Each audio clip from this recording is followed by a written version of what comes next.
Alberto Franceschini, al termine del primo mandato triennale, un bilancio di Volontari Insieme, Centro Servizi Volontariato di Treviso, un triennio positivo. Come sta il volontariato trevigiano?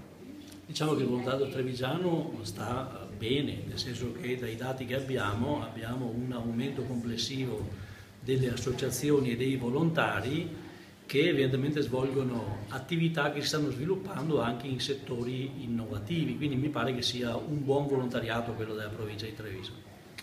Avete fatto diversi progetti in questi 3 anni, le eccellenze che vorrebbe sottolineare? Ma in questi 3 anni abbiamo fatto molta progettazione, sia finanziando direttamente le associazioni per 450.000 euro, sia con progetti che oggi si chiamano di coprogettazione.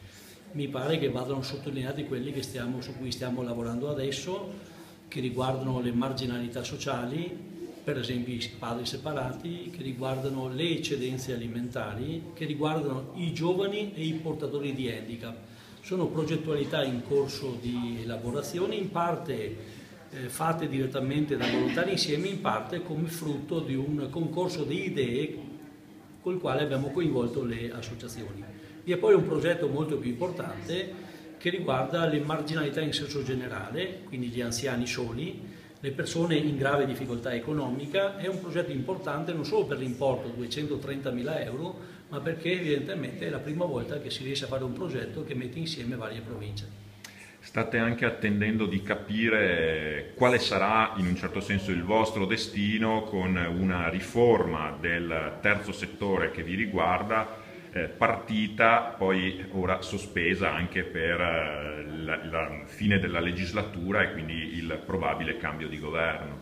Ma noi eravamo, non dico entusiasti, ma contenti che finalmente dopo anni e anni si arrivasse ad una riforma che è diventata la riforma dell'intero terzo settore. Ne eravamo soddisfatti pur vedendo che c'erano delle criticità.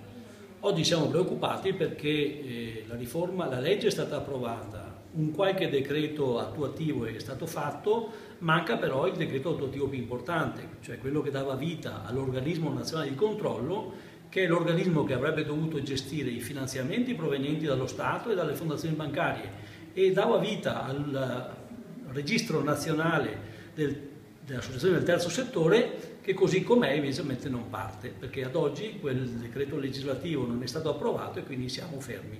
È stata però istituito il parlamentino del terzo settore, anche questo è un decreto previsto dalla legge, e finalmente come interlocutore del governo avremo un organismo rappresentativo di tutto il mondo del terzo settore.